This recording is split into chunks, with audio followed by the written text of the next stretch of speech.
The scream came first, not the words. Lady Priscilla A.M. stood in the middle of the grand hall of Blackmore Manor, her face burning red, her hands shaking with anger. She had spent 3 months at the manor. 3 months of dinners, walks in the garden, careful smiles, and every kind word she could think of. And now, in front of the servants, in front of the cold stone walls that had heard the same scene 29 times before, she was being sent away. "You are the 30th, said Duke Alaric Vos, his voice calm, almost bored. "And like the 29 before you, you have failed." "Failed what?" Priscilla shouted. "I told you every day that you were clever, that you were strong, that you were the finest man in this country. What more do you want from me?" Alaric did not raise his voice. He never did. That was part of what made him frightening to the women who came to Blackmore hopping to become his wife. He simply stood by the tall window, his arms folded, watching her the way a man watches rain fall on a window he cannot open. "I wanted the truth," he said, "not a performance." Priscilla's carriage was already waiting outside. Her trunks had been packed that morning before she even woke, by servants who knew the pattern well. This was how it always ended. A duke known across the land for his fortune, his sharp mind, and his cold heart, testing woman after woman for a single quality that none of them seemed to possess: honesty. The doors of Blackmore closed behind Lady Priscilla with a heavy sound that echoed through the hall. Alaric did not watch her carriage leave. He never did. Instead, he walked to his study, poured a small glass of dark wine, and sat by the fire, staring into it as though it might finally give him an answer that 30 women could not. His aunt, Lady Constance Vos, entered without knocking. She was a tall woman with sharp eyes and sharper opinions, and she had watched her nephew send away bride after bride with growing frustration. 30, she said, standing in the doorway. 30 ladies, Alaric, 30 families insulted, 30 reputations damaged, including yours. Do you understand what people are saying about you in London? I have heard what they say. They call you cruel. They call you a man who enjoys breaking hearts for sport. They say you test these women only to feel powerful when you cast them aside. Alaric's jaw tightened, but his voice remained steady. Let them say what they wish. I do not need their opinion. I need a wife who will not lie to me. Constance sat across from him, her silk dress rustling against the chair. Every young woman who walks into this house is going to tell you that you are wonderful, Alaric. That is what courtship is. That is what marriage in our world has always been. You are asking for something that does not exist. My mother told my father he was the greatest man alive, Alaric said quietly. She said it every single day in front of guests, in front of servants, in front of me. And behind his back, she was planning to take everything he owned the moment he grew weak. She smiled at him while she waited for him to fall. Constance's face softened slightly. She had been there all those years ago, when the truth of that marriage finally came out. She had watched young Alaric, no older than 12, standing in a hallway much like this one, hearing his parents scream at each other for the first time after years of false sweetness. Not every woman is your mother, she said. I know that, Alaric answered. But I have no way to tell the difference between a woman who means what she says and a woman who has simply learned to say it well. So I test them. I show them the worst of myself on purpose, and I wait to see if they still find something true to praise, or if they simply repeat pretty words because they think that is what I want to hear. And in 30 tries, not one has passed. Not one, Alaric admitted. They tell me I am handsome even when I insult my own face. They tell me I am wise even when I say something foolish on purpose. They tell me I am kind even after I am cold to them in front of their own families. It is always praise. Endless, hollow praise. None of it means anything, because none of it costs them anything to say. Constance stood, walking toward the window where morning light was breaking over the hills of Blackmore's land. Then perhaps you are testing the wrong thing, nephew. Perhaps you should stop looking for a woman who refuses to praise you and start looking for one who simply tells the truth, whether it is kind or not." Alaric said nothing, but her words settled into him like a stone dropped into still water. 3 days later, a letter arrived at Blackmore, carried by a young rider who had traveled through the night. Alaric read it twice before he set it down on his desk. It was from a merchant named Walter Hartley, a man Alaric had met only once, at a trade meeting in the city nearly 2 years before. Hartley's shipping business had once been one of the strongest along the coast, moving goods between ports and earning enough to place his family among the comfortable, if not the noble. But recent losses at sea, 2 ships lost in storms and one seized by pirates near the southern waters, had left the business close to ruin. The letter was a request, carefully and respectfully written, asking whether the Duke of Blackmore might consider meeting with Hartley's daughter, Miss Rosalind Hartley, as a possible match. Hartley did not hide his reasons. He wrote plainly that such a marriage would save his family's business and secure his daughter's future, and he offered no false modesty about his situation. What caught Alaric's attention was not the request itself. Such letters arrived often enough, dressed in flowery language and desperate hope.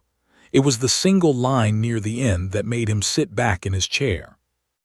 "I must warn you, Your Grace, that my daughter has a sharp tongue and little patience for flattery, either giving it or receiving it. If this displeases you, I understand completely, and I thank you for your time regardless of your answer." Alaric read that line a third time. For the first time in months, something like curiosity stirred behind his cold expression. He had met 30 women who arrived at Blackmore eager to please him, each one more skilled than the last at saying exactly what she believed he wanted to hear.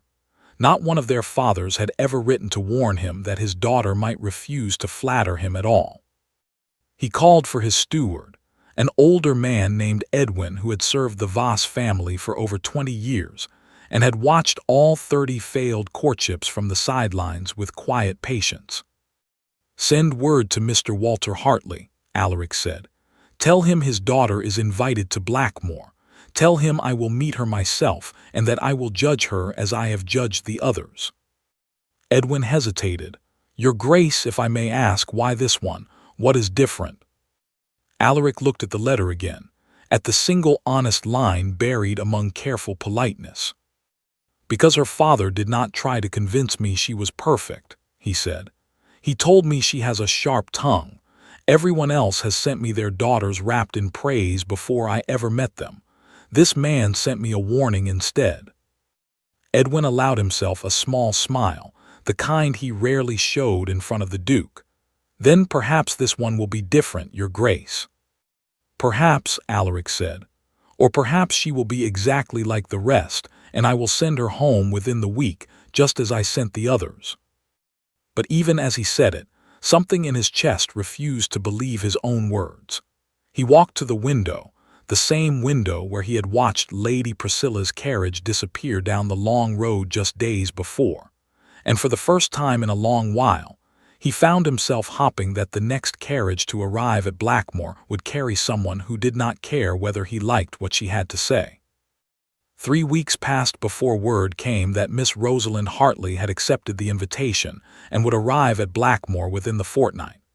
Alaric spent those weeks in his usual routine, managing the estate, meeting with tenants, reading reports from his shipping investments, all while a quiet tension built beneath his calm surface, one he refused to name even to himself. Constance noticed it anyway. She always did. "You are nervous," she said one evening, watching her nephew stare at the same page of a ledger for nearly 10 minutes without turning it. "I am not nervous," Alaric said. "I am simply preparing for another disappointment." "Then why does this disappointment seem to worry you more than the last 30? Alaric did not answer her. He closed the ledger, stood, and walked to the window, looking out at the long road that led to Blackmore's gates, the same road that had carried 30 women away in failure, and would soon carry a 31st toward whatever waited for her within these walls. He did not know, standing there in the fading evening light, that the woman traveling toward him now would refuse to play by any of his rules at all, and that her refusal would change everything he believed about what a person owed another person when they finally stood face to face and had nothing left to hide behind. The carriage that would carry Rosalind Hartley to Blackmore was already being prepared, 2 days' journey away, in a modest but proud household by the sea, where a young woman was folding her plainest dresses into a trunk, wondering how she was going to survive a meeting with a duke she had already decided, sight unseen, that she did not particularly wish to impress. The carriage hit a stone in the road and jolted hard enough to knock Rosalind Hartley's book off her lap. She caught it before it fell to the floor, sighed, and looked out the window at the gray sky pressing down over unfamiliar hills. 2 days of travel had left her back sore and her patience worn thin, and she still had at least another hour before Blackmore's gates came into view. She was not thinking about dukes or marriages or fortunes. She was thinking about her father, standing on the dock the morning she left, trying to smile as though his entire world were not balanced on the outcome of this single visit. Walter Hartley had built his shipping business with his own hands, starting with one small vessel and a stubborn refusal to give up when everyone told him a man without noble blood could never compete with the great trading houses. He had succeeded for years through honest dealing and hard work, but the sea did not care about honesty. It took 2 of his best ships in storms within the same terrible winter, and pirates took a third not long after, along with a cargo that would have paid off half his debts. Now the family stood on the edge of losing everything they had built, and one letter, one meeting, one marriage, stood between ruin and survival. Rosalind had agreed to come, not because she dreamed of becoming a duchess, but because she loved her father and could not bear to watch him lose the business that had given her family its name and its pride. Still, agreeing to meet the Duke of Blackmore did not mean she intended to pretend to be something she was not. She had heard the stories, whispered in every drawing room from the coast to the capital, about a duke who tested his brides like horses at a market, discarding them one after another when they failed to please him in ways nobody could quite explain. 30 women, 30 failures, and now, apparently, a 31st name added to a very strange and very public list. "He sounds like a spoiled child," Rosalind muttered to herself, watching the hills roll past. "A man who cannot find a wife because he enjoys tormenting them instead." She did not say this to her father, of course.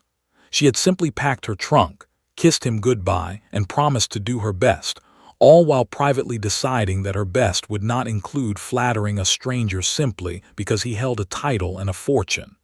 If the Duke wished to send her home for refusing to praise him, then he could send her home.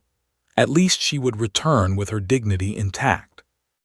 The carriage finally passed through Blackmore's iron gates as the afternoon light began to fade into a soft gray. Rosalind pressed her face closer to the window, taking in the size of the manor for the first time, its gray stone walls rising against the darkening sky like something out of an old story. It was beautiful, in a cold sort of way, the kind of beauty that seemed built to impress rather than to welcome. A servant helped her down from the carriage, and Edwin the steward greeted her with a polite bow, leading her through the grand entrance hall where, she noticed, the floor still bore faint marks from 30 different pairs of shoes that had walked this same path before her. She wondered how many of those women had cried on their way out. "His Grace will see you shortly," Edwin said, his tone carefully neutral. "May I offer you refreshment while you wait?" "No, thank you," Rosalind said. "I would rather get this over with." Edwin's eyebrows rose slightly, but he said nothing more, simply leading her to a sitting room where a fire crackled in a large stone hearth. She had barely settled into a chair when the door opened, and Duke Alaric Voss stepped inside.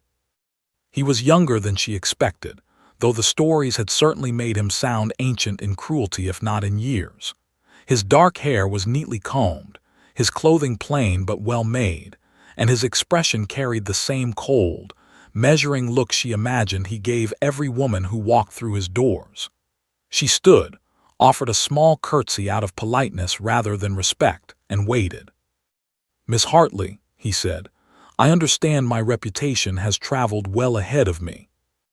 "It has," Rosalind said simply, "every unpleasant detail of it." A flicker of something crossed his face, surprise perhaps, though he covered it quickly. "Then you know why you are here and what is likely to happen." "I know that you enjoy insulting yourself in front of strangers and then judging them on how they respond," Rosalind said. "My father did not tell me the details, only that you have sent 30 women home for reasons none of them seem to fully understand." "They failed to be honest with me," Alaric said.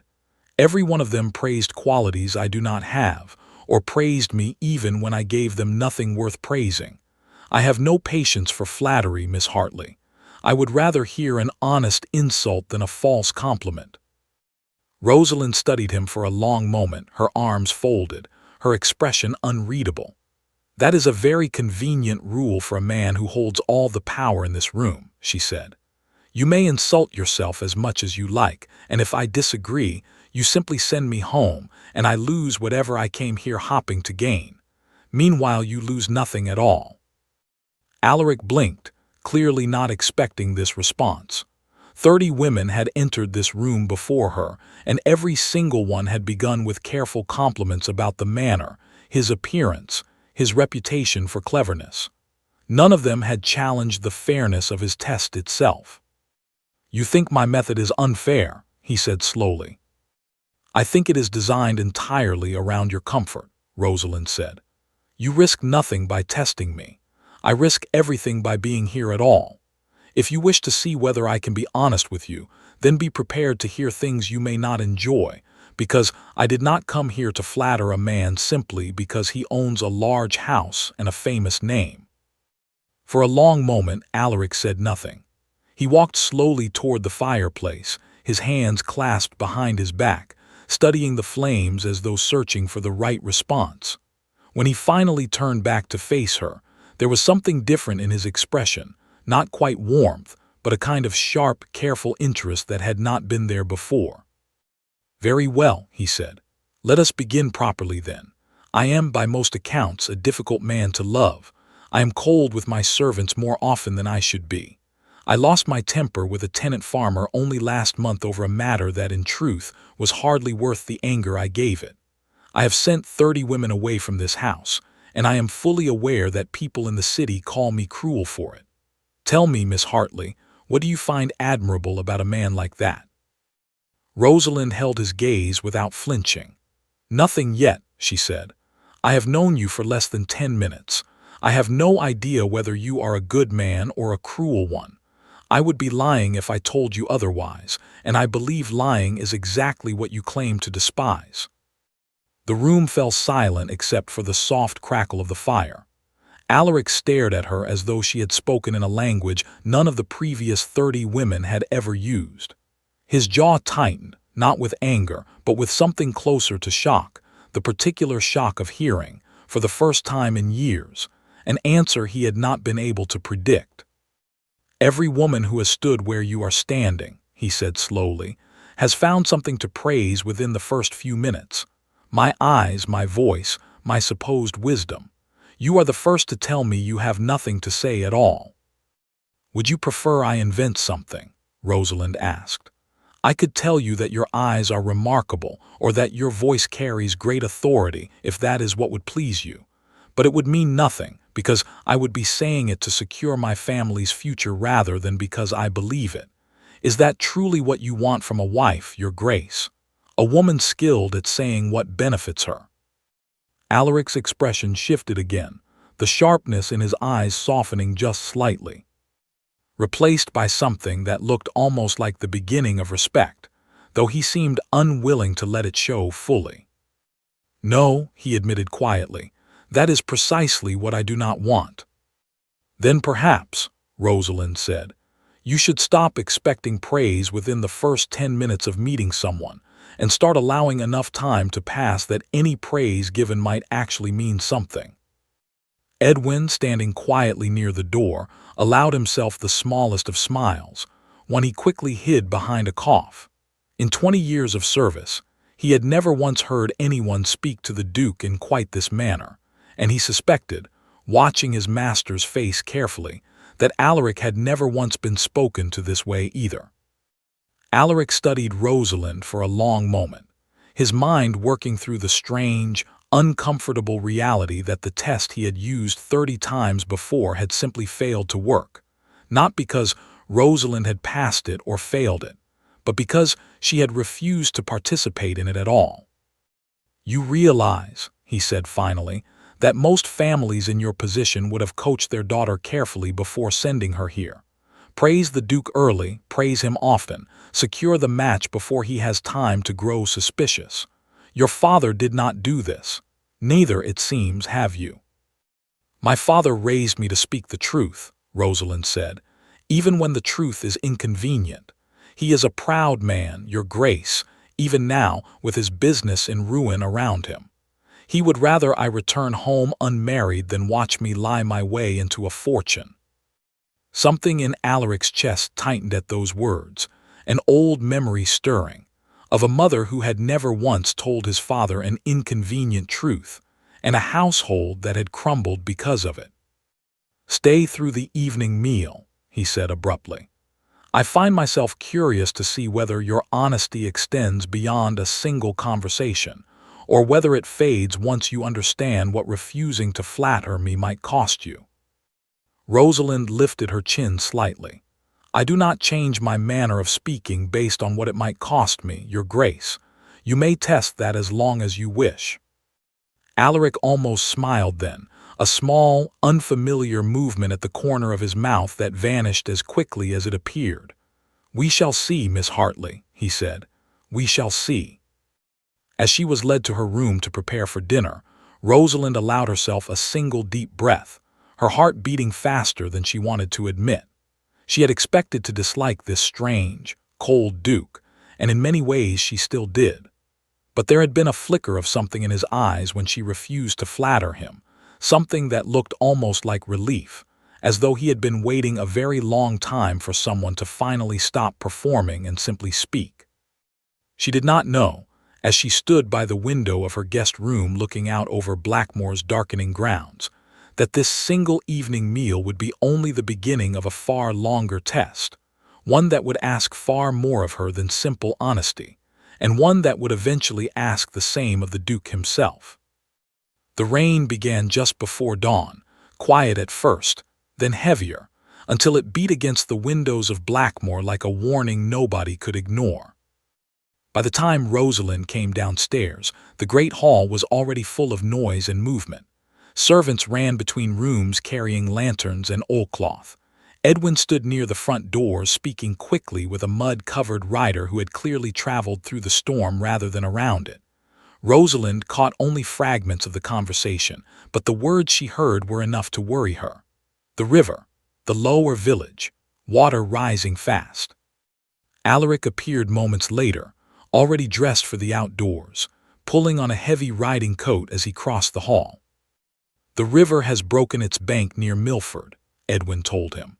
"The tenant families there are already trying to move their animals and belongings to higher ground, but the water is rising faster than expected. Old Mrs. Farrow refuses to leave her cottage." "Have the men bring the wagons," Alaric said. "I will ride ahead." Rosalind stepped forward before she had fully decided to speak. "I am coming with you." Alaric turned, clearly surprised. "This is not a matter for a guest, Miss Hartley. The roads will be dangerous and the work will not be pleasant." "I did not come to Blackmore to sit by a fire while people lose their homes," Rosalind said. "I grew up near the coast, your grace. I have seen storms before, and I have helped my father's workers move cargo out of flooding warehouses more than once. I am not asking your permission. I am telling you I intend to help." For a moment, Alaric looked as though he might argue further, but something in her expression told him it would be a wasted effort. He gave a short nod instead. "Then dress warmly and stay close to Edwin's men. This is not the sort of morning for foolish pride." The ride to Milford was miserable, cold rain soaking through cloaks within minutes, the road turning to thick mud beneath the horses' hooves. But when they arrived, the scene that greeted them pushed aside every discomfort. The river had swollen far beyond its banks, brown water rushing through the low fields and lapping at the doorsteps of a dozen small cottages. Families stood outside in the rain, carrying what belongings they could, while children cried and animals panicked in the growing chaos. Alaric moved through the disorder with a calm efficiency that surprised Rosalind. He organized the wagons, directed families toward the higher ground near the old mill, and personally waded into the rising water to help carry an elderly farmer's few remaining possessions to safety. He did not complain about the cold or the mud staining his fine coat. He simply worked, giving orders where needed and lending his own hands where they were needed more. Rosalind found herself just as busy, helping a young mother carry two frightened children through the water, then returning to help an old woman named Mrs. Farrow, who stood stubbornly in her cottage doorway, refusing to leave the home she had lived in for 40 years. "I will not abandon this house," Mrs. Farrow said, her voice shaking but firm. "My husband built it with his own hands. I will not leave it to the river." "The river does not care how long you have lived here," Rosalind said gently, taking the old woman's hands in her own. "But your family cares whether you are alive to tell them about it. Come with me now, and we will worry about the house once the water has gone down." It took nearly 10 more minutes of careful, patient persuasion before Mrs. Farrow finally agreed, and Rosalind personally guided her through the rising water to the safety of a waiting wagon. By the time the last family had been moved to higher ground, the rain had begun to ease, and the gray morning light revealed just how close Milford had come to disaster. Alaric stood near the wagons, his coat soaked through, mud covering his boots to the knee, watching as Rosalind wrapped a dry blanket around Mrs. Farrow's shoulders and spoke to her with quiet, genuine kindness. He had expected, if he was honest with himself, that she would grow tired of the work within the hour, that her earlier claims of experience with hard labor would prove to be exaggeration meant to impress him. Instead, she had worked without complaint for nearly 3 hours, treating farmers and tenants with the same respect she had shown him the evening before, honest and direct, never condescending, never performing kindness for an audience. "You did not have to carry that old woman's chickens through the flood yourself," Alaric said, walking over to where Rosalind stood catching her breath. "She was more worried about her chickens than her own belongings," Rosalind said, managing a tired smile. "I did not think it was worth arguing with her about priorities in the middle of a flood." Alaric almost laughed, an unfamiliar sound that surprised even himself. "Most of the ladies I have entertained at Blackmore would have fainted at the sight of that much mud."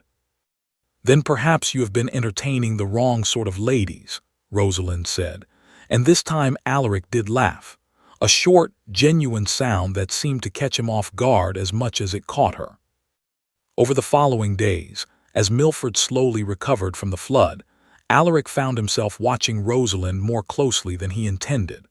She visited the affected families personally, helping distribute supplies and checking on the children who had been frightened by the rising water.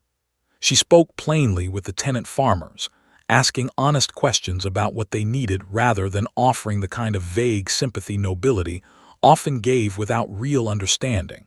She did not perform kindness. She simply practiced it quietly, without expecting praise for doing so. It was during this time that Alaric began to notice something troubling about his own testing method, a realization that unsettled him more than he wanted to admit. He had spent 5 years searching for a woman who would refuse to flatter him, believing that such refusal alone would prove her honesty. But Rosalind had shown him something far more valuable than refusal.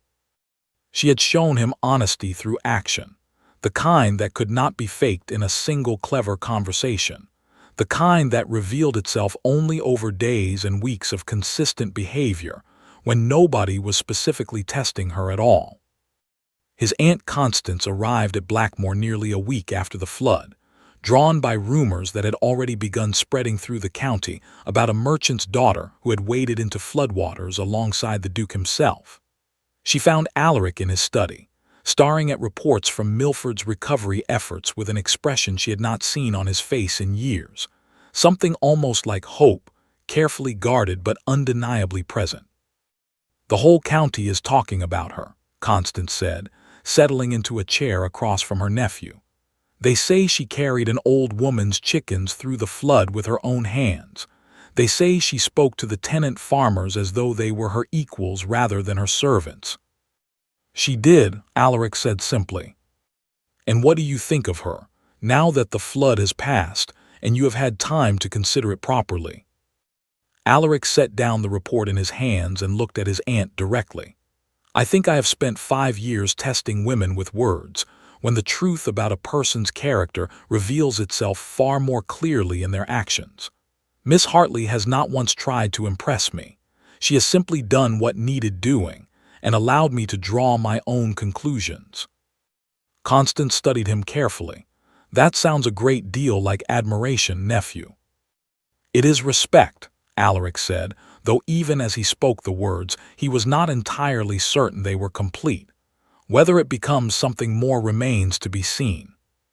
But Constance, who had known her nephew since he was a small boy watching his parents' marriage crumble around him, recognized something in his voice that he himself had not yet named, and she left his study that evening with a small, thoughtful smile that she was careful not to let him see.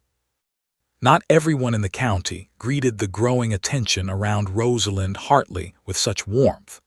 Among the nobility who had long hoped to secure the Duke of Blackmore for their own daughters, whispers of jealousy began to spread, and one man in particular found the rumors deeply troubling. Edmund Clark, a wealthy landowner whose estate bordered Blackmore's northern fields, had spent the better part of 2 years quietly positioning his own sister, Lady Vivienne Clark, as a potential match for the Duke. Vivienne had been among the 30 women tested and dismissed, sent home only 3 months earlier after failing, like all the others, to offer anything but empty flattery. Edmund had taken his sister's dismissal personally, convinced that with enough patience and the right circumstances, Alaric could still be persuaded to reconsider her. The news of a merchant's daughter succeeding where his own sister had failed struck Edmund as an insult too great to ignore. "A merchant's daughter," he said to Vivienne one evening, packing the length of their family's drawing room while his sister sat quietly by the fire. "No title, no true fortune of her own, and she has managed in a matter of weeks what you could not accomplish in months of careful effort." "Perhaps she is simply different from the rest of us," Vivienne said quietly, though there was a bitterness in her voice she could not quite hide. "Perhaps the Duke finally found what he was looking for." "Or perhaps," Edmund said, his eyes narrowing, "she is far cleverer than any of the women who came before her, and has simply found a more effective way to perform honesty than the rest of you managed to find flattery. If that is true, then she is no different from any of you at all, save that her performance is more convincing." Vivienne looked up at her brother with a mixture of hope and doubt. "What are you suggesting?" "I am suggesting that we ensure the Duke sees the truth of the matter, whatever that truth may be," Edmund said. "If Miss Hartley's honesty is genuine, then it will survive careful scrutiny. And if it is not, then Alaric deserves to know before he makes the greatest mistake of his life." What Edmund did not say aloud, though it burned clearly behind his calculating eyes, was that he had no intention of leaving the matter to honest scrutiny alone. He had already begun making inquiries into Walter Hartley's failing business, gathering information he intended to use in whatever way proved most useful when the moment came. If a few careful rumors could plant enough doubt in the Duke's mind, then perhaps his sister would yet have a second chance at the fortune and title that had so nearly slipped through her fingers. Rosalind, unaware of the quiet scheming taking shape beyond Blackmore's walls, spent her days settling into a strange and unfamiliar rhythm within the manor. She helped Constance organize a small fund to assist the families still recovering from the flood. She spent hours in the manor's library, discussing books and ideas with Alaric in conversations that grew longer and more comfortable with each passing evening. And slowly, carefully, she began to see past the cold reputation that had followed the Duke through every drawing room in the county, toward the guarded, wounded man who had built his entire courtship strategy around a childhood betrayal he had never fully healed from. One evening, as autumn rain tapped softly against the library windows, Alaric found himself telling her, without quite intending to, about the day he had overheard his mother speaking with a family friend, laughing softly about how easily she had convinced his father of her devotion, while quietly moving family funds into accounts he would never discover until it was far too late. "I was 12, Alaric said, staring into the fire rather than at Rosalind, unable to meet her eyes as he spoke. "I had spent my entire childhood believing my parents' marriage was a happy one, built on genuine affection. My mother told my father he was brilliant, that he was kind, that she adored him, every single day in front of everyone who would listen. And it was all a performance, carefully maintained until the day she no longer needed to maintain it." Rosalind sat quietly beside him, resisting the urge to offer comfort through easy words. Instead, she simply said, "That must have been a very lonely thing to discover at such a young age." "It was," Alaric admitted, surprised at how much lighter the confession felt once it was spoken aloud to someone who had not immediately rushed to comfort him with false reassurance. "I have spent every year since trying to find a way to separate genuine affection from convenient performance, and I have failed at it more times than I can count." "You have not failed this time," Rosalind said quietly. Alaric turned to look at her then, searching her face for any hint of the flattery he had grown so weary of over the years. He found none. Only steady, honest eyes, watching him with something that looked, for the first time in longer than he could remember, like genuine understanding rather than calculated affection. "I do not yet know what I feel for you, Miss Hartley," he said slowly. "But I know it is not what I felt for any of the 30 women who came before you. Whatever this is, it does not feel like a performance on either side." "No," Rosalind agreed softly, "it does not." Neither of them noticed, in that quiet, honest moment, that beyond Blackmore's walls, a plan was already being set into motion that would test everything they had begun to build together far more severely than any flood or any careful conversation ever could.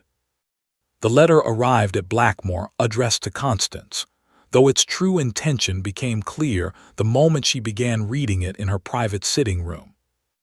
It was from Edmund Clark, polite in tone but sharp in purpose, informing her that Walter Hartley's shipping business had fallen even further into debt than previously known, and that certain moneylenders in the city were preparing to seize what remained of the family's holdings within the month, unless a significant sum was paid.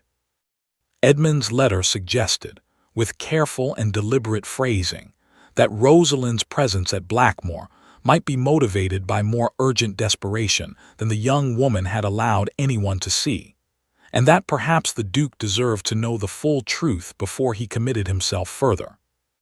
Constance read the letter twice, her expression darkening with each line. She recognized the careful cruelty behind Edmund's words, the way he dressed suspicion up as concern, planting doubt, while appearing to offer only honest warning. She had heard enough about his sister's failed courtship and his wounded pride to understand exactly what he hoped to accomplish. She did not show the letter to Alaric immediately. Instead, she sent for Edwin, and together they quietly confirmed what portions of Edmund's claims were true.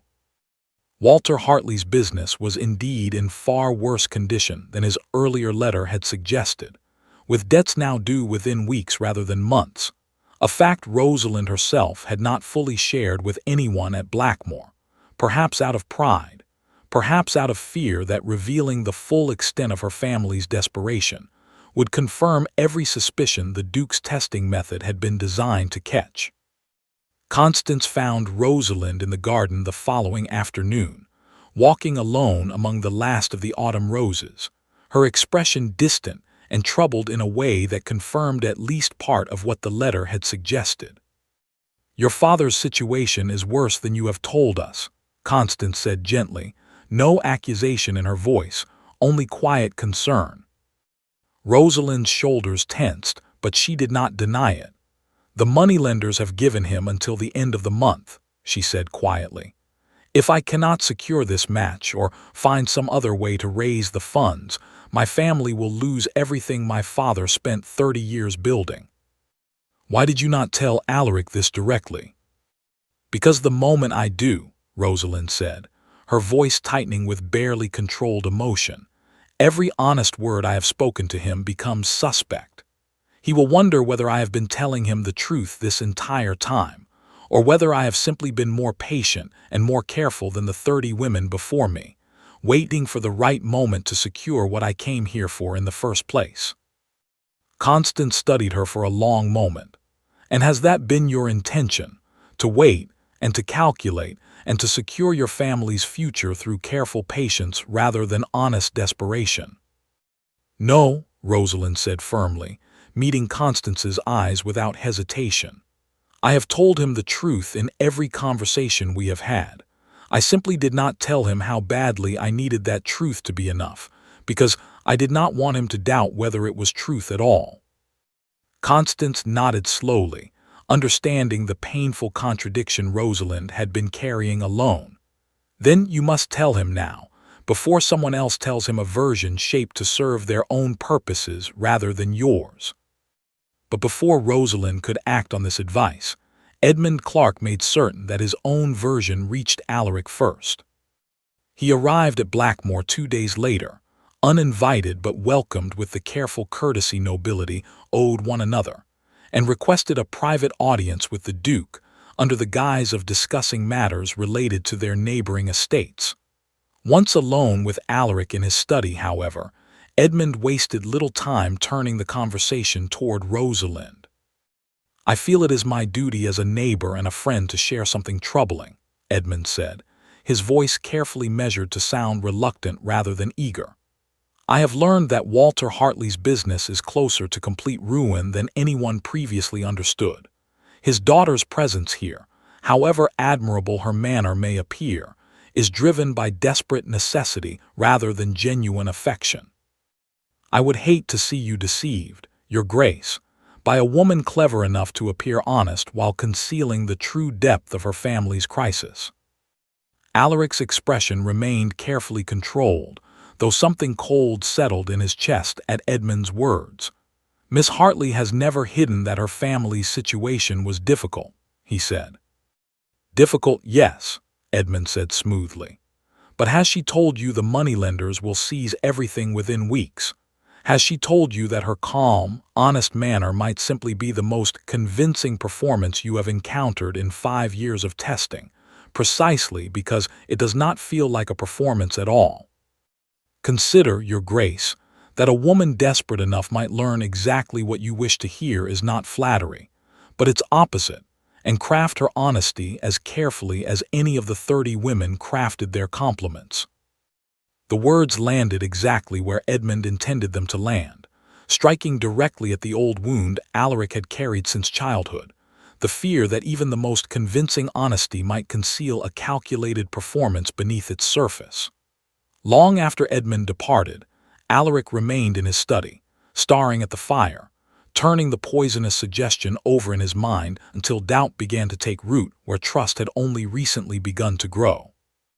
He found Rosalind in the library that evening, and his manner toward her had shifted, cooler and more guarded than it had been in weeks.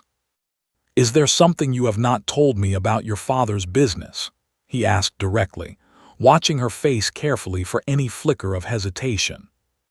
Rosalind's stomach tightened, recognizing immediately that someone had reached him before she had the chance to explain the situation herself. "Yes," she admitted. "The debts are due within the month, not within the season, as I originally understood when I first came here. I did not tell you the full extent of it because I was afraid of exactly what is happening right now, that you would look at me, and wonder whether every honest word I have spoken was simply the most patient performance you had ever encountered. And was it? Alaric asked, his voice quieter now, though the coldness remained. No, Rosalind said, her own voice steady despite the hurt evident beneath it. I have never once told you something I did not believe to be true, but I understand why my silence about the full urgency of my situation might make you doubt that now. I should have told you sooner. I did not because I was afraid, and fear made me foolish rather than dishonest.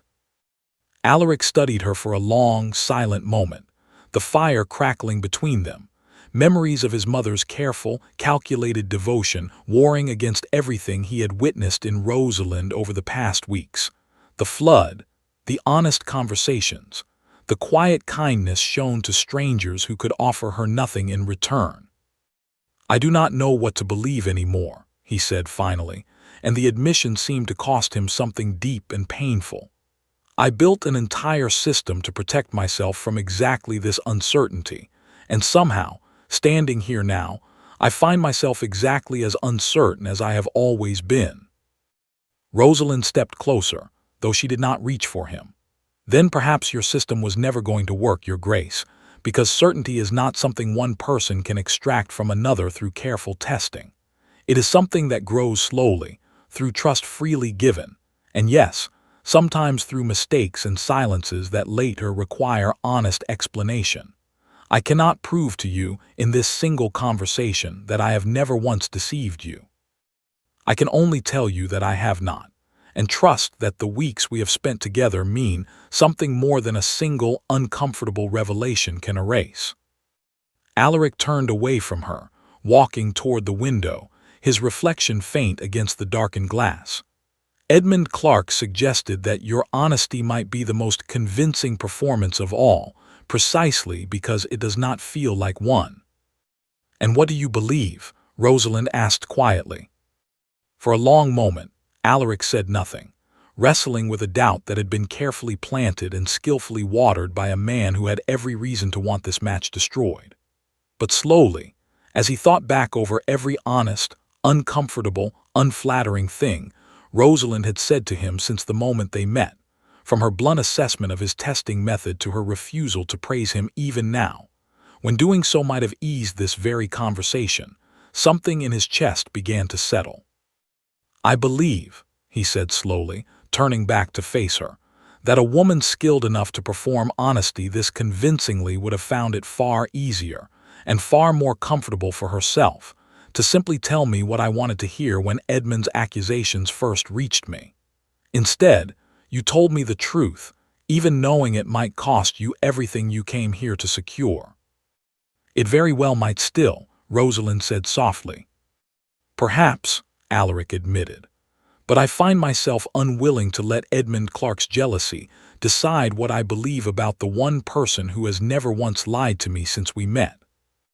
Relief flooded through Rosalind, though she was careful not to let it show too openly, aware that trust once shaken required more than a single conversation to fully rebuild.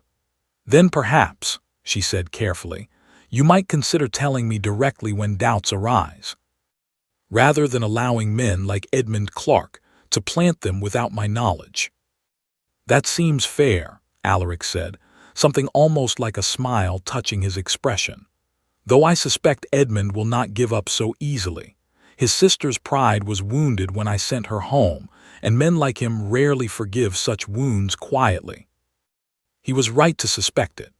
Even as Alaric and Rosalind found their way back toward the fragile trust Edmund's letter had nearly destroyed, Edmund himself was already preparing a second, far more dangerous plan, one that would not simply plant doubt in the Duke's mind, but would force Rosalind into an impossible choice between saving her family and preserving the honesty that had brought her this far. Constance, watching the two of them from the doorway of the library, quietly closed the door and allowed them their privacy, a small, satisfied smile crossing her face as she walked away. Whatever difficulties still lay ahead, she had finally seen, for the first time in years, something genuine taking root in her nephew's carefully guarded heart, and she intended to do everything within her power to see it survive whatever storms Edmund Clark still intended to send its way. The knock at Rosalind's door came late in the evening, only a week later, and the moment she saw Vivienne Clark standing in the hallway, her heart sank with a certainty she could not quite explain. "May I speak with you?" Vivienne asked, her voice quiet, almost hesitant, nothing like the cold pride Rosalind had expected from a woman whose brother seemed determined to destroy her chances at Blackmore. Rosalind stepped aside to let her in, and Vivienne sat carefully on the edge of a chair near the window, twisting her gloved hands together as though uncertain how to begin. "My brother has arranged something," Vivienne said finally. "A meeting tomorrow with a moneylender who holds a significant portion of your father's remaining debt. Edmund intends to purchase that debt himself, quietly, through an associate who will not reveal his true involvement. Once he controls it, he intends to demand immediate payment in full, knowing your father cannot possibly provide it in time." Rosalind's blood ran cold. Why would he do such a thing? "Because if your father's business collapses entirely, and swiftly, it will appear to everyone, including the Duke, that your family's desperation was even greater than anyone realized," Vivienne said. "Edmund believes this will finally convince Alaric that your honesty here was always a calculated performance, meant to secure a fortune before your family's ruin became public knowledge. He hopes it will end the match entirely, and reopen the possibility of my own return to Blackmore." "And you have come to warn me," Rosalind said slowly, studying the other woman's troubled expression. "Why, this scheme, if it succeeds, benefits you directly." Vivienne looked down at her hands, her voice growing smaller. "Because I remember what it felt like, standing in that hall, watching the Duke's face as I offered him compliment after compliment, knowing even as I spoke that none of it was truly honest, that I was simply saying whatever I believed would secure the match. I failed his test because I lied, Miss Hartley, not because his test was unfair. I have watched you these past weeks, and whatever else is true about your family's desperation, I do not believe you have lied to him once. My brother's cruelty toward you is not a cruelty I wish to share in, whatever it costs my own hopes."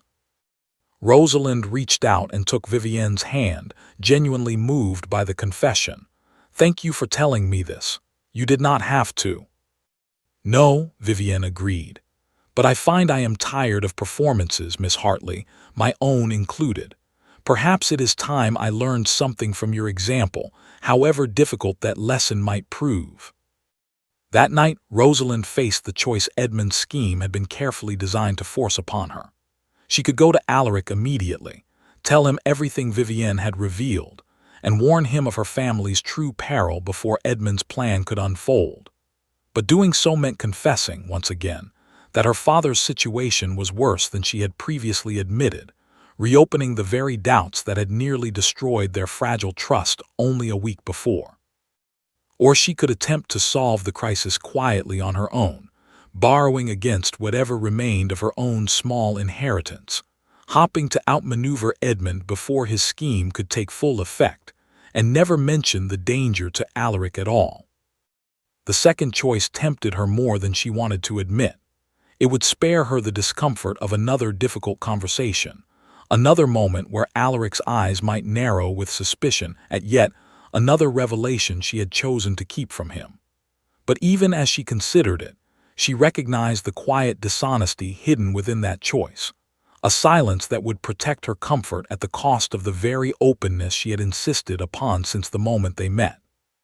She found Alaric in his study near midnight, and though he looked surprised at the lateness of her visit, he set aside his papers immediately when he saw the seriousness in her expression. "Edmund Clark intends to purchase my father's remaining debt tomorrow through a hidden associate and demand immediate payment he knows we cannot provide," Rosalind said, without preamble, without softening the truth in any way that might make it easier to hear. "His sister came to warn me tonight, at real risk to her own reputation if her brother discovers what she has done. Edmund hopes that my father's swift ruin will convince you that everything I have told you these past weeks was calculated deception, timed carefully to secure a fortune before the truth became impossible to hide. Alaric's expression darkened, though this time the darkness was not directed at her. "And why are you telling me this now, rather than simply solving it quietly yourself, as you might have chosen to do?" "Because hiding it from you, even to spare us both another difficult conversation, would be exactly the kind of silence that nearly destroyed what trust we have built already," Rosalind said. "I promised myself, and I promised you, that I would not let fear make me dishonest again. I would rather you know the full truth tonight and choose to doubt me anyway, than protect myself with silence and lose you slowly, through 100 small omissions instead of one large lie." Alaric rose from his desk and crossed the room to stand before her, studying her face in the dim candlelight with an intensity that made her breath catch. "You understand," he said quietly, "that if I intervene tomorrow and purchase your father's debt myself before Edmund's associate can complete the transaction, every person in this county will say I have simply bought myself a bride, exactly as Edmund hoped to suggest all along." "I understand that," Rosalind said, "and I would rather face those rumors honestly than watch my father lose everything through Edmund Clark's cruelty. But I did not come here tonight to ask you to save my father's business, Your Grace. I came here to make certain you heard the truth from me before you heard a twisted version of it from someone determined to destroy us both."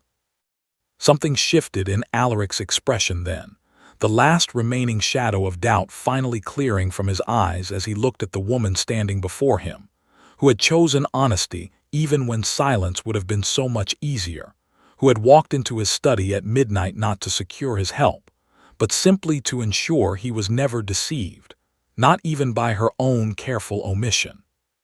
"I have spent 5 years," he said slowly, "searching for a woman who would not lie to me even when the truth cost her everything.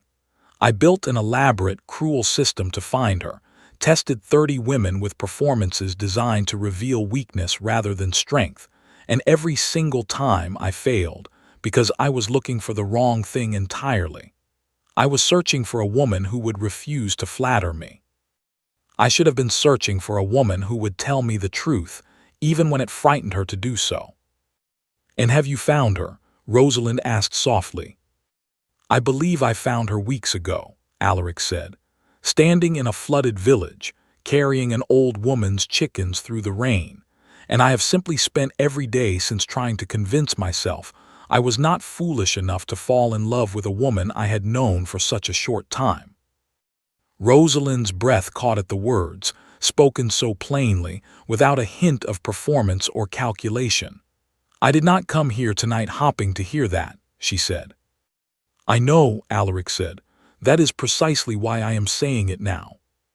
The following morning, Alaric rode to the city himself, arriving at the moneylender's office before Edmund's hidden associate could complete the transaction, and personally settled the entirety of Walter Hartley's remaining debt using his own funds, openly and without concealment, ensuring that no rumor of secrecy could later be used against Rosalind or her family. When Edmund arrived that afternoon, prepared to execute his scheme, he found the debt already cleared, the Duke's name attached openly to the transaction, and any hope of manufacturing scandal against Rosalind Hartley thoroughly and permanently destroyed. Edmund's fury, when it finally reached him that his careful plan had failed completely, burned itself out quickly once he understood there was nothing left to salvage. Vivienne, for her part, found herself relieved rather than disappointed, and in the months that followed, she distanced herself gradually from her brother's schemes, eventually finding a quiet contentment in her own honest life that she had never managed to find while chasing a title through careful performance. Walter Hartley wept openly when he learned his daughter's family would be spared, though his tears, Rosalind noted with quiet affection, were mixed with genuine pride rather than simple relief, pride in a daughter who had refused to secure his salvation through anything but the truth. The wedding took place at Blackmore 3 months later, on a clear autumn afternoon, the manor's grand hall filled with guests who had spent 5 years whispering about the Duke's strange and cruel testing of 30 women, and who now watched, with genuine curiosity, to see how the 31st had finally succeeded where all the others had failed.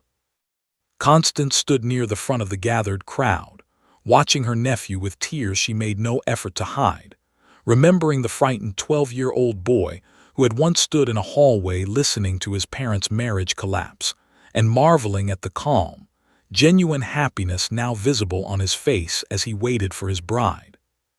When the moment came for the traditional toast, a custom in which the bride offered a few words honoring her new husband before the gathered guests, the room fell silent in anticipation, many guests expecting the same practiced flattery they had heard from the 30 women before her, curious whether even this final ceremony might reveal some hidden performance beneath Rosalind's honest reputation.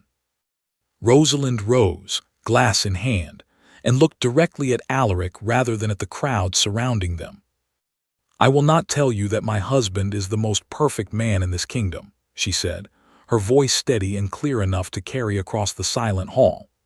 "He can be stubborn, and he has, on occasion, allowed his doubts to cloud his judgment longer than they should have. He built an entire system around distrust, because the people who should have protected his trust as a child instead taught him to fear it." A few guests shifted uncomfortably, clearly expecting something gentler, but Alaric only watched his wife with quiet, patient affection, entirely unsurprised by her honesty even now. "But I can tell you," Rosalind continued, "that I have watched this man carry an old woman through floodwaters with his own hands, expecting no praise and receiving none at the time. I have watched him settle a debt openly, at personal cost, rather than allow silence to protect his own reputation while endangering mine.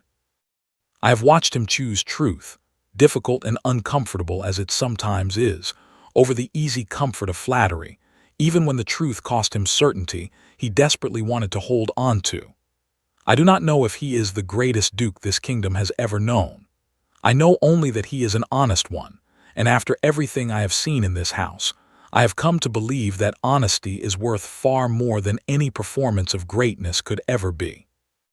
The hall remained silent for a long moment after she finished speaking, and then, slowly, applause broke out among the guests, genuine and warm, entirely unlike the polite, empty applause that had followed 30 other failed courtships over the years. Alaric took Rosalind's hand as the applause continued, leaning close enough that only she could hear his words. "30 women told me I was wonderful," he said quietly, "and not one of them meant it. You have just told an entire hall full of guests that I am stubborn and prone to doubt, and somehow it is the finest thing anyone has ever said about me."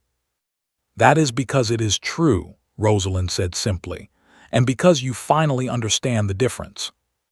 Outside Blackmore's tall windows, the autumn light fell golden across the grounds where a flood had once threatened everything, where a scheme had once nearly destroyed everything, and where, against every careful test and every cruel expectation, an honest woman and a wounded duke had finally found in each other exactly what 30 performances never could have offered: a love built not on flattery, but on the simple, steady courage of telling the truth, even when the truth was difficult, even when it cost something, and even when silence would have been so very much easier.